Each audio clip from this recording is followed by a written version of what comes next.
had the Daytona 500 experience in Daytona, Florida, and standing in front of the Harley J. Earl Daytona 500 trophy. And what's so exciting about this trophy is that Harley Earl was a contemporary artist, and he had this trophy made out of sterling silver, handcrafted in his design studio up in Warren, Michigan, which housed the GM design facility that was the largest of its kind in the world, and cemented General Motors at a 50% market share for decades at a time. And what's so exciting about the trophy is that, you know, you've got the last 49 winners on this trophy, and the 50th anniversary is coming up in February '08 on the 17th, the third Sunday of February. Happens every year, and this trophy is going to be handed out, and the history is legendary.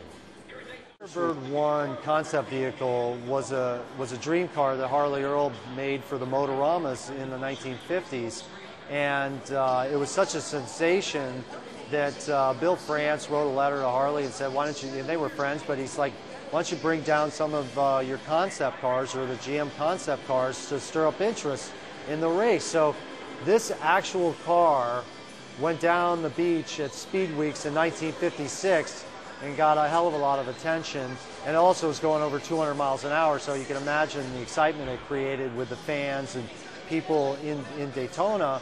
And lo and behold, you know, 3 years later, it ended up on the race trophy, and Harley put it together, and you know, it's just another one of the candles on the cake of his career, because you've got a trophy that's the Super Bowl trophy of NASCAR. The Harley J. Earl Daytona 500 trophy is one of the most prized possessions in sport. And it's, as you can see, one of the most beautiful trophies that's ever been crafted. Harley was a contemporary artist. He had this sculpture hand crafted inside his GM styling section back in the mid-50s and gave it to Bill France Sr., the founder of NASCAR, and to be the race trophy. And as you can see, it's like no other trophy in the world. And you know, if you look at the Stanley Cup or the Vince Lombardi trophy for the NFL, they're more traditional trophies. This is an untraditional trophy. As you can tell, this is a 21st century car, and it's just so fitting that the race that continues to grow, NASCAR, and the involvement of the, you know, how the Daytona 500 is the Super Bowl trophy of NASCAR, that Harley J. Earl's name would be on it.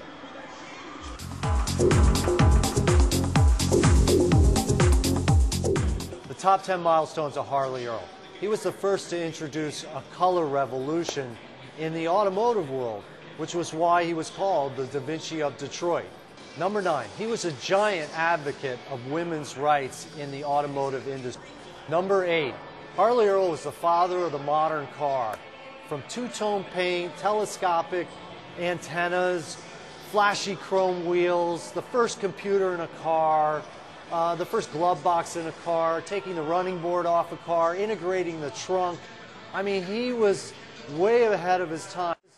He was one of the most influential men in the automotive industry in the last 75 years. Number 7, Harley Earl is the father of the Corvette. Need I say more? Number 6, Harley Earl introduced the concept of clay modeling to the American automobile industry. One of the most important steps in automobile design still used today. 5, Harley Earl introduced GM's legendary Motorama auto shows.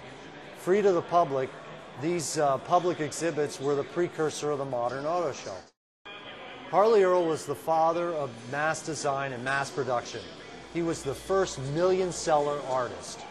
Number 3, Harley Earl introduced the annual model change. Number 2, Harley Earl is the inventor of the concept car, or the dream car.